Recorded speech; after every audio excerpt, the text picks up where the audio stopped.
Hey everyone, still can't get my software to work, so we're still doing Facecam. Yeah, here we are, Facecam. Woo!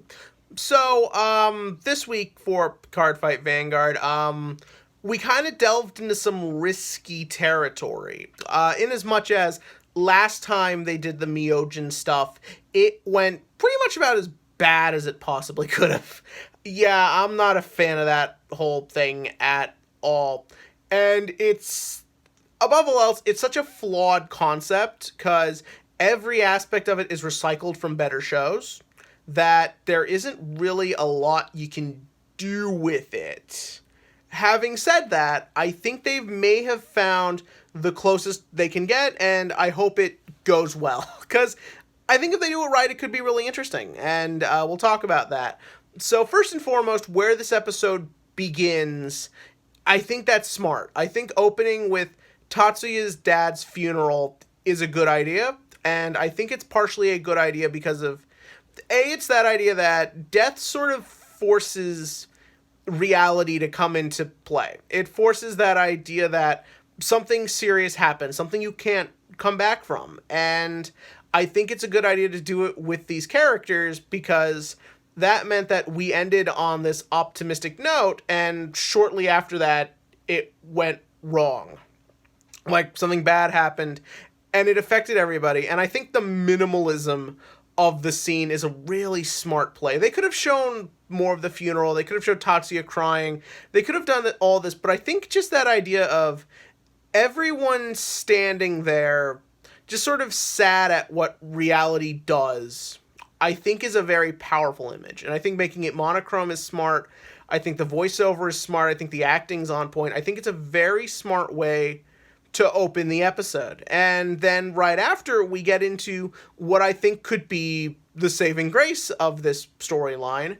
And we see Shin and Gang go in, and that's when he finds out that Rive is working for Myojin, and Shin's reaction is smart.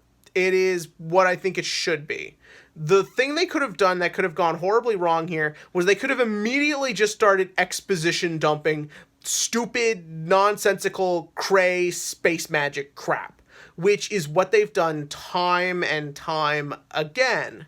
But instead of going right into that, what they did that was very smart is that the focus of the scene is not that stuff. That stuff is meaningless. The point of the scene is that Rive lied and that Rive kept secrets. Rive lied that he was just a normal dude, just working a normal 9 to 5, all that good stuff. And that creates a rift between him and Shin.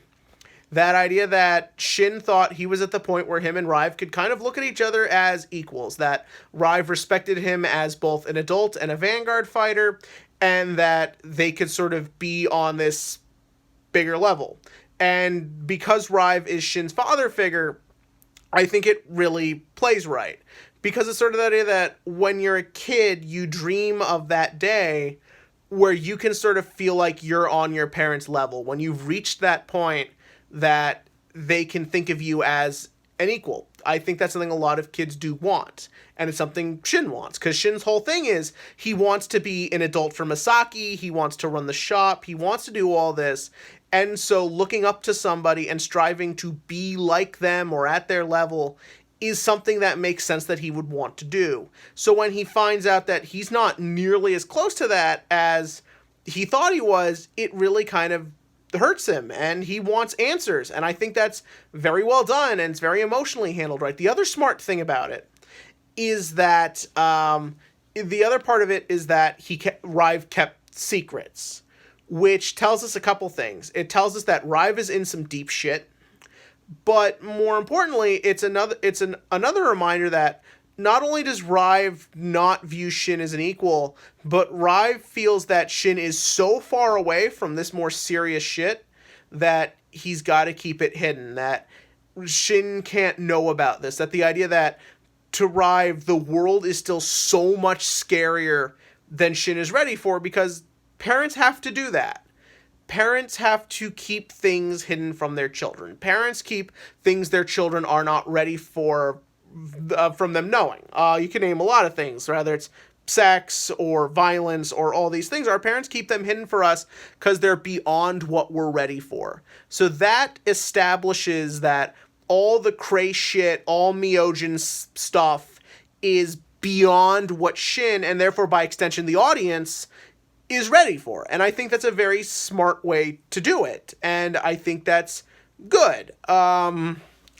Then we move on and we kind of get right back into me going, this might not work territory. Because the minute we get into the lab and we see everything, it's just every generic, stupid, sci-fi, mumbo-jumbo bullshit.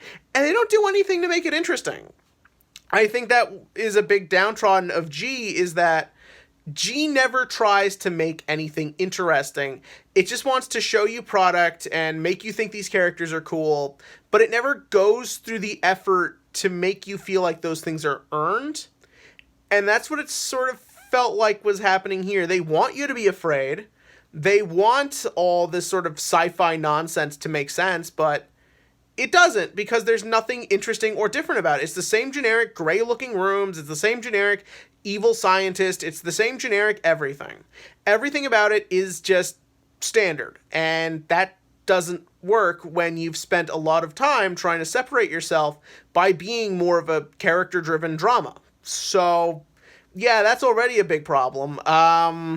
I'll say this, I like the idea that Myojin is sort of being portrayed this time. He's just a mad scientist. They're not trying to make him seem deep. I mean, we could get into that later.